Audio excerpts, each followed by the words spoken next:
Amados hermanos, mucho gusto de poder saludarles una vez más y estamos iniciando un nuevo estudio de la palabra del Señor, que en este caso se trata ya del último capítulo de nuestra serie Tiempos Finales, y en este caso estaremos hablando acerca del rapto, un cerrar de ojo, dice una de las versiones de la palabra de Dios, que es un versículo que está en Primera de Corintios, el capítulo 15. Conforme pasa el tiempo, la pregunta que figura o sale en Segunda de Pedro 3:4, donde dice: ¿qué pasó con la promesa de que Jesucristo regresaría? ¿En qué quedó la promesa de su venida?, dice otra versión. Esa pregunta, que es la pregunta de los burladores, se ha hecho aún más patente y abarca a un mayor número de personas.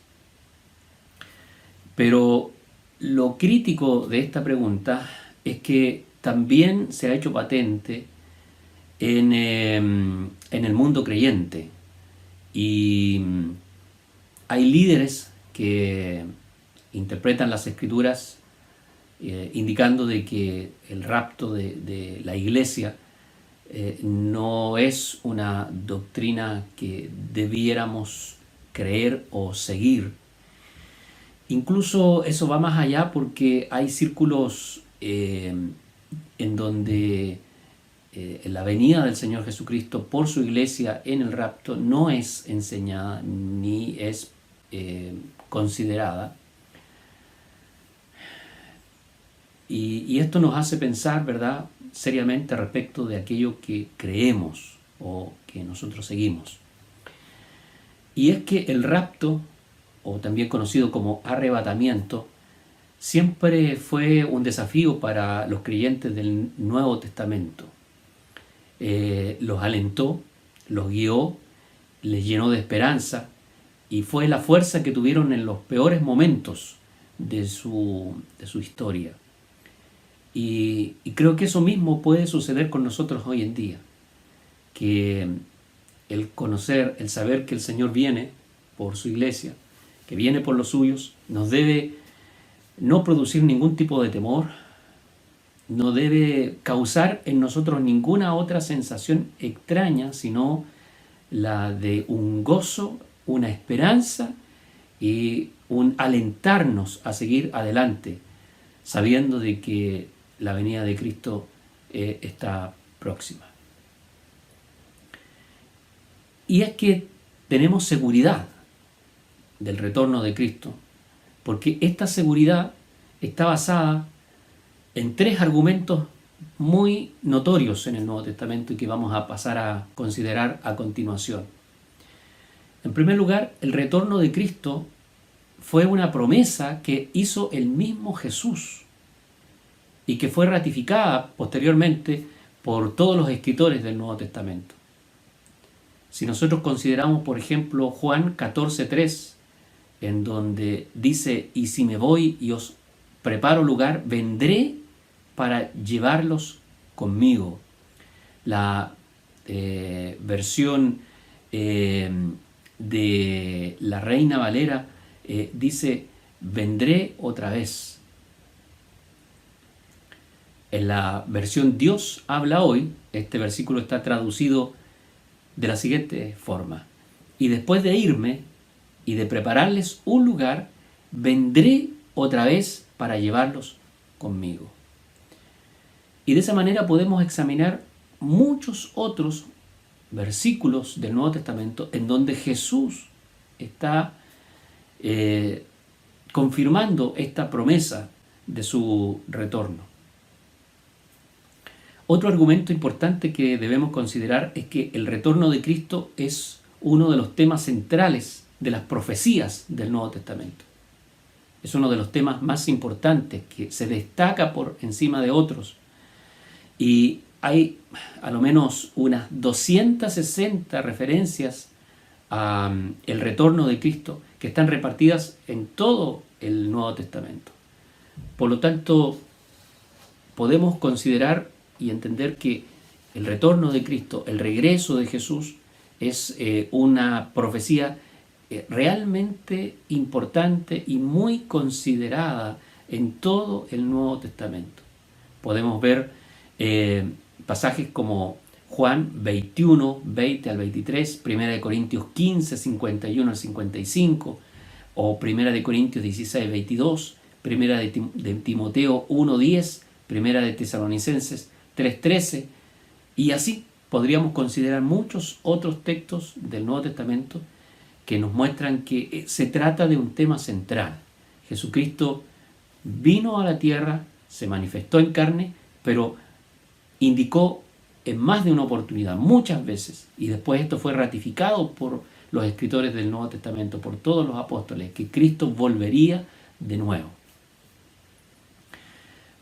Y un tercer argumento importante que debemos considerar es que las iglesias del primer siglo se fundaron y se desarrollaron en torno a la espera diaria de la promesa que Cristo dijo en su momento.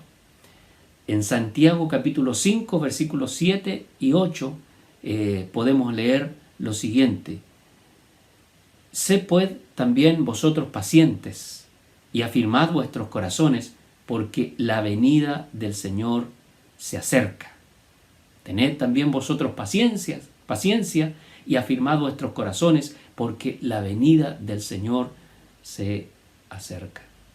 Entonces, aquí podemos ver que las iglesias del primer siglo siempre recibieron esta promesa de que Cristo volvería. Y es más, cuando el apóstol Pablo le escribió a los hermanos en Filipenses o a los hermanos de Tesalónica, les mencionaba este tema como una pieza fundamental de su fe y como aquello que les daba valor en el diario vivir, que los estimulaba y los fortalecía en medio de las pruebas que ellos vivían.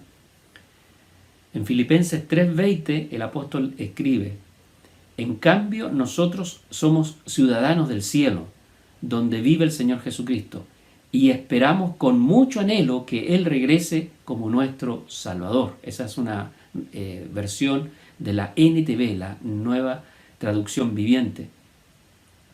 Y esperamos con mucho anhelo que Él regrese como nuestro Salvador. Y en 1 de Tesalonicenses 1, 9 y 10 dice: «Ellos mismos cuentan de lo bien que ustedes nos recibieron y de cómo se convirtieron a Dios dejando los ídolos para servir al Dios vivo y verdadero, y esperar del cielo a Jesús, su Hijo, a quien resucitó, que nos libra del castigo venidero». Qué bien. Como ustedes pueden ver, los hermanos del Nuevo Testamento, ellos escuchaban el Evangelio, se convertían a Cristo, lo comenzaban a seguir, y como venían siempre persecuciones, tribulaciones y problemas por causa de su fe, encontraban un estímulo muy grande al considerar la venida de Cristo como próxima, como una promesa hecha por Cristo, ratificada por los apóstoles y que estaba por cumplirse muy pronto. De modo que ellos vivían esperando del cielo a Jesús. Qué hermosa expectativa para un creyente. El tener en su corazón y en su mente que su mayor esperanza, que su mayor anhelo es poder recibir en las nubes al cielo, al Señor Jesucristo, recibir a Jesús de esta forma. Así que ellos no estaban errados, porque entendían que el regreso de Cristo tenía un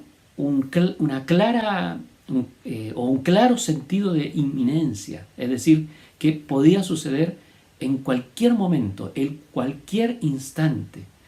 Ellos creían esto, de que el regreso se podía producir de manera rápida y en cualquier momento. En Apocalipsis, capítulo 22, versículo 20, el Señor nos dejó esta promesa: ciertamente vengo en breve, ciertamente, de verdad, vengo en breve. Y en eso de breve no significa en poco tiempo solamente, sino que más bien tiene un sentido de que en cualquier momento puede acontecer. Pasemos a describir ahora cómo es que la Biblia nos presenta el rapto de la iglesia, este acontecimiento, este evento que tanto espera el mundo creyente, los hijos de Dios. La Biblia nos describe el rapto de la iglesia con una palabra que es bastante particular y que está empleada en otros textos de las Escrituras. Es una palabra que significa arrebatar. En el griego esta palabra se llama harpazo y es un verbo que comunica que se ejerce una fuerza de una manera súbita, de una manera rápida, sin que haya posibilidad de hacer algo, sorpresivamente. Entonces, harpazo, arrebatar, significa tomar algo con fuerza de una manera súbita y con sorpresa, rápidamente. ¿Cuáles son las características que nos presenta el Señor en esta venida, en este harpazo, en este arrebatamiento o rapto, como lo estamos llamando? En primer lugar, es que será repentino, sin aviso. En Mateo 24:44 dice: por eso también ustedes deben estar preparados, porque el Hijo del Hombre vendrá cuando menos lo esperen. Eso demuestra que este evento será así, sin ningún aviso antes, sino que nosotros debíamos convertirnos y seguir al Señor Jesucristo y vivir nuestra vida esperando a Jesús.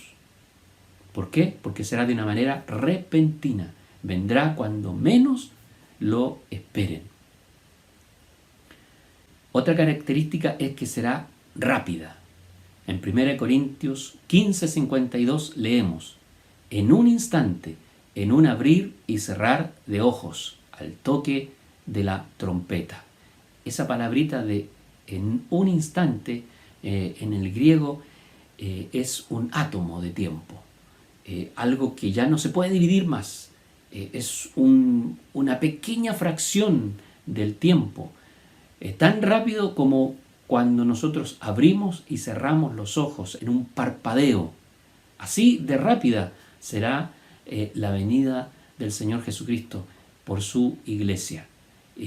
Acontecerá de una manera, como dijimos, repentina, sin aviso y tan rápida que no será un evento en cámara lenta, no llevará 1 hora, 2 horas, 3 horas, no será de un día entero o de un año, no, sino que será casi en un segundo y menos que un segundo, en un abrir y cerrar de ojos, tan rápido como eso. Así será la venida de Cristo por su iglesia. Entonces no habrá tiempo para hacer nada. No habrá tiempo para poder avisarle a alguien: mira, está ocurriendo en este instante. No habrá tiempo para aquello. O para arrepentirse porque la persona se dio cuenta. No habrá tiempo para aquellos. Simplemente viene y se va. También la Biblia nos dice que será en cualquier día y hora. No hay prefijado un día especial. No será en Pentecostés, no será en un día domingo, no será en un día sábado, no será en ningún día que esté en nuestro calendario como una fecha especial, sino que será cualquier día y a cualquier hora. En Mateo 24:36 dice: pero en cuanto al día y a la hora nadie lo sabe, ni siquiera los ángeles en el cielo ni el Hijo, sino solo el Padre. El día y la hora nadie la sabe. Obviamente que debemos saber que en algunas partes estará de día y en otras partes estará de noche. En algunas partes estará terminando la jornada, terminando el día.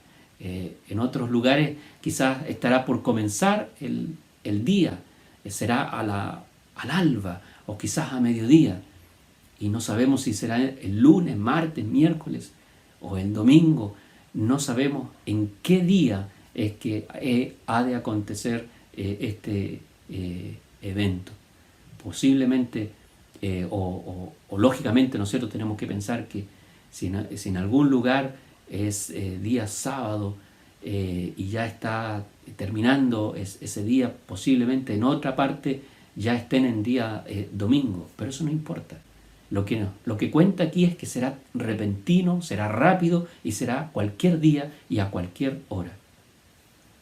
Otra característica importante es que será solo perceptible a los salvados. Solamente los hijos de Dios, los creyentes en Cristo Jesús, podrán percibir, podrán darse cuenta de lo que está ocurriendo en sus vidas. En Lucas 17:34 leemos: les digo que en aquella noche estarán 2 personas en una misma cama. Una será llevada y la otra será dejada.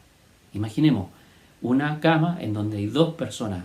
Si se trata de un matrimonio, posiblemente quien se quede pueda tardar algunos minutos en darse cuenta, o quizás horas en darse cuenta de que la otra persona ya no está a su lado, porque no habrán ruidos asociados a esto. La Biblia dice que se tocará la trompeta, pero eso solamente será perceptible para los creyentes, solo ellos se darán cuenta. La gente del mundo no lo percibirá en el momento en que suceda, será así de rápido. Y por supuesto, claro, ocurrirán quizás muchas tragedias después de esto, pensando en aquellos que puedan ir conduciendo un vehículo, por ejemplo, o estén en una operación en donde ellos estén presentes y al momento de desaparecer, lo que estaban haciendo ya no se va a llevar a cabo. Seguramente que después se van a producir muchos problemas, pero solamente será perceptible a los creyentes, a los hijos de Dios. Jesús nos recibirá en las nubes.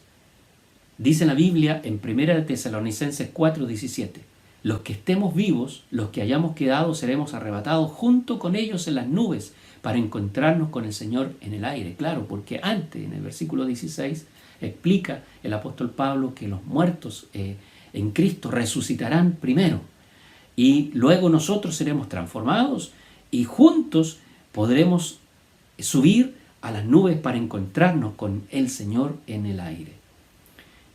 Esta parte del versículo 1 nos ayuda a comprender que hay una diferencia entre el rapto y lo que es la venida de Cristo visible. La venida de Cristo visible. ¿Cuáles son esas diferencias?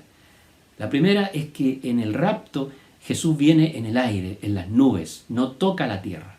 Allí nos va a esperar, en el aire, en las nubes. Mientras que en la venida de Cristo a la tierra, esa será en el monte de los olivos, en donde el Señor va a colocar sus pies. Porque desde allí Él se alzó y los ángeles dijeron: aquí va a volver el Señor Jesucristo. Entonces el Señor en el rapto no toca a la tierra. En la segunda venida sí, porque viene a quedarse para gobernar la tierra. En el rapto Cristo será visto únicamente por los creyentes. Únicamente por los creyentes. Como decíamos recién, solo los creyentes se darán cuenta en el momento que ocurra. El resto se dará cuenta después que haya ocurrido. Pero en la segunda venida ya del Señor Jesucristo, cuando venga por segunda vez a la tierra, ese evento será visto por toda la humanidad. Toda la humanidad podrá ver, seguramente que por la televisión se va a exhibir ese momento, o los videos después van a comenzar a surgir, hay muchas noticias, porque se verá el esplendor de la venida del Señor Jesucristo viniendo. Todo el mundo podrá visibilizar aquello.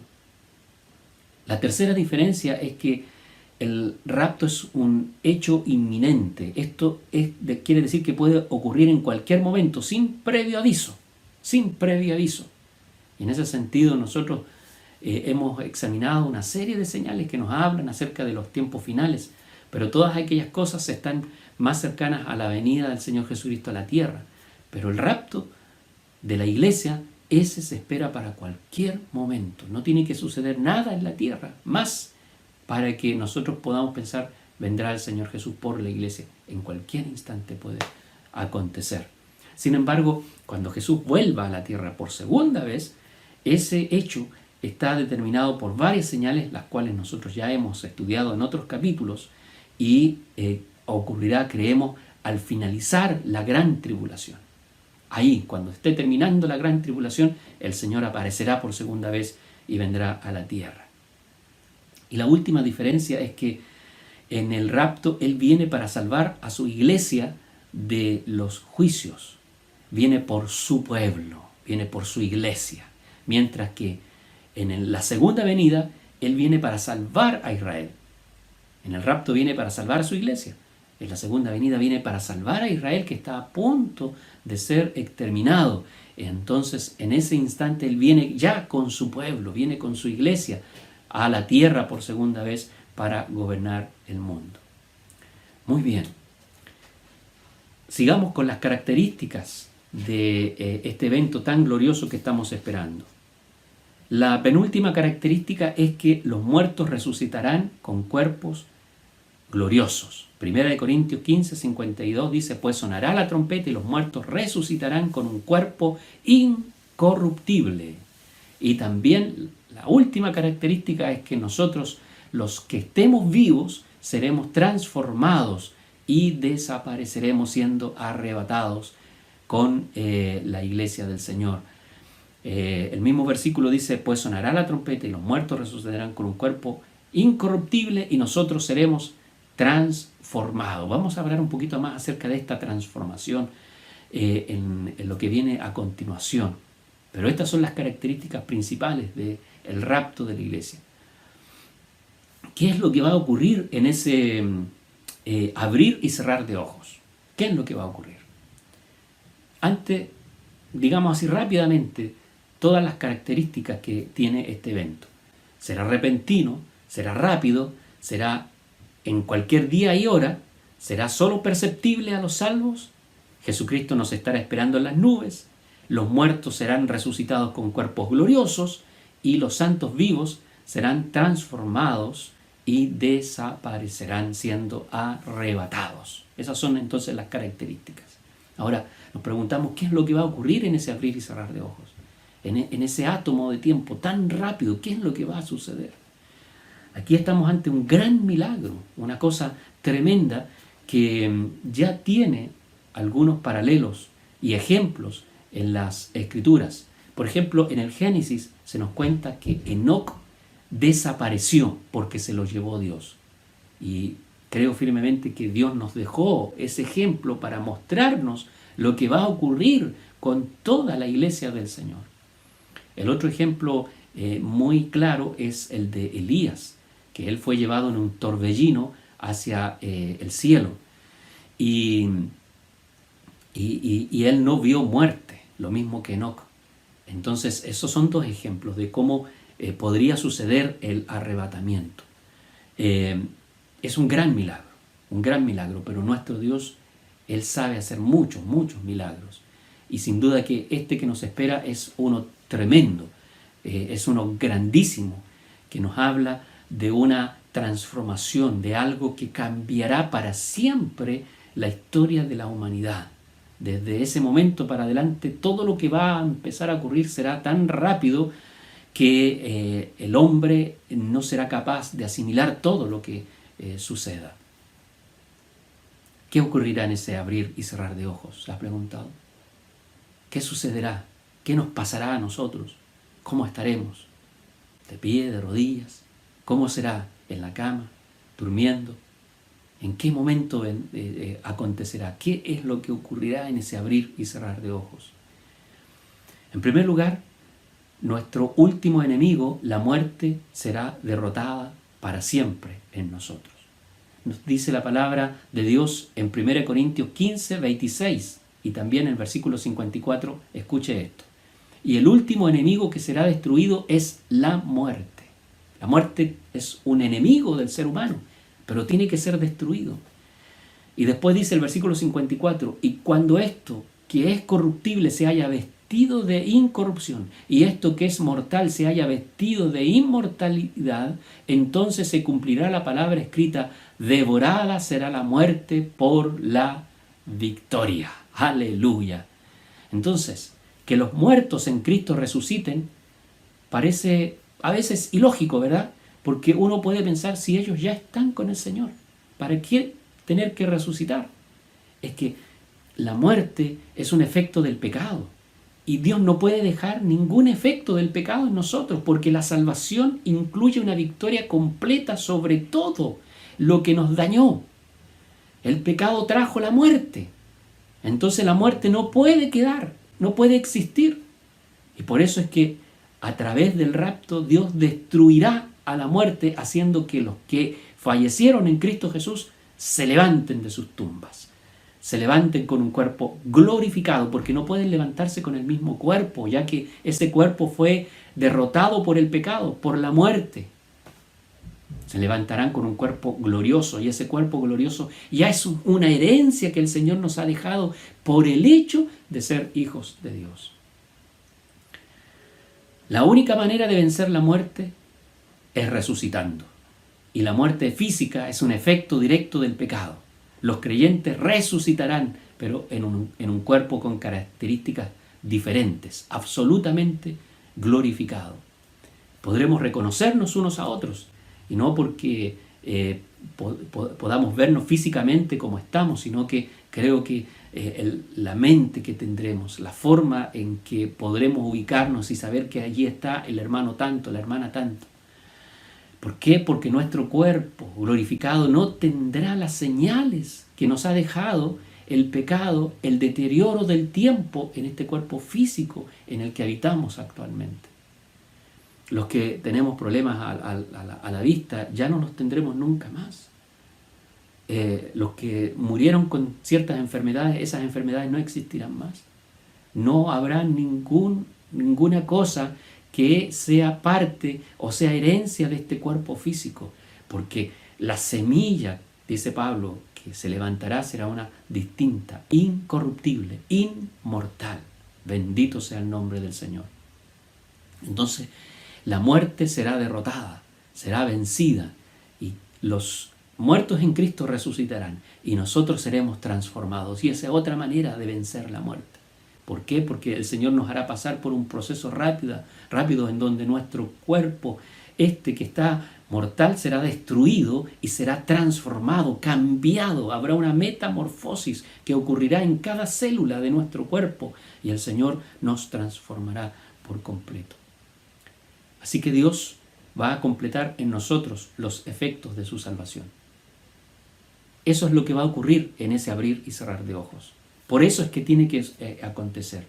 Porque la salvación de Dios es completa y no solamente incluye el perdón de los pecados, sino que también librarnos de para siempre. Y al ser transformados nosotros, miren lo que voy a decir, al ser transformados, el pecado ya no tendrá más efecto en nosotros. Aleluya, gloria a Dios, ya no podremos pecar nunca más. La tentación no tendrá efecto en nosotros, no habrá malos pensamientos, malas intenciones, no habrá pensamiento incierto. Muchas veces pecamos sin darnos cuenta, sin saberlo, por ignorancia. Y muchas veces las cosas que hacemos las hacemos imperfectas, y eso significa también una manera de pecar. Pero cuando recibamos este cuerpo glorificado, este ser glorificado, todo nuestro ser será transformado y ya no habrá más ligación con el pecado. Así que la muerte será derrotada, el pecado será derrotado en nosotros. Aleluya. El diablo ya no podrá venir a destruirnos y a dañarnos. El diablo será derrotado en nosotros y no habrá demonio que pueda ser capaz de vencernos, ni de producirnos temor, ni tristeza, ni dolor. Nuestros sentimientos y emociones serán perfectamente equilibradas. Sentiremos de una manera correcta y perfecta. Gloria a Dios. Todas estas cosas ocurrirán en ese momento, en ese abrir y cerrar de ojos, cuando el Señor vuelva por su iglesia. Mire estos textos que voy a leer. 1 Corintios 15, 42 y 43. Y también el versículo 49. Así será también en la resurrección de los muertos. Lo que se siembra en corrupción, resucitará en incorrupción.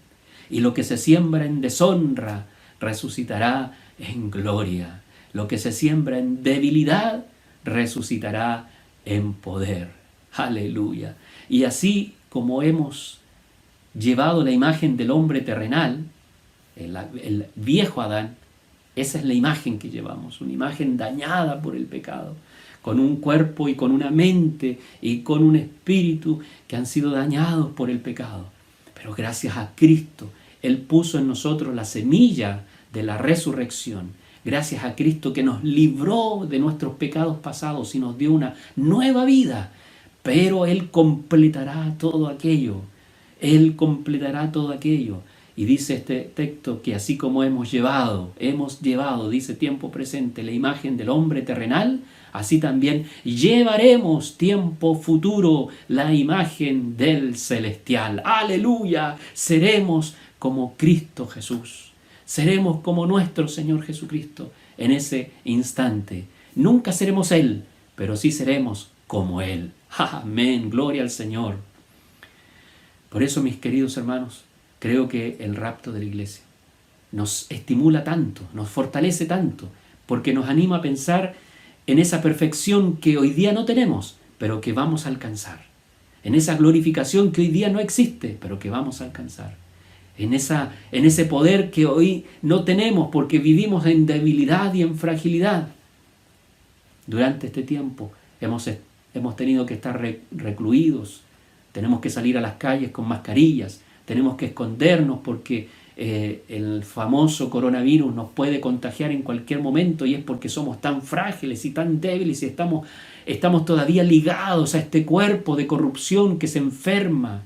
Pero aleluya, gloria a Dios, llegará el día que en un abrir y cerrar de ojos seremos transformados para siempre.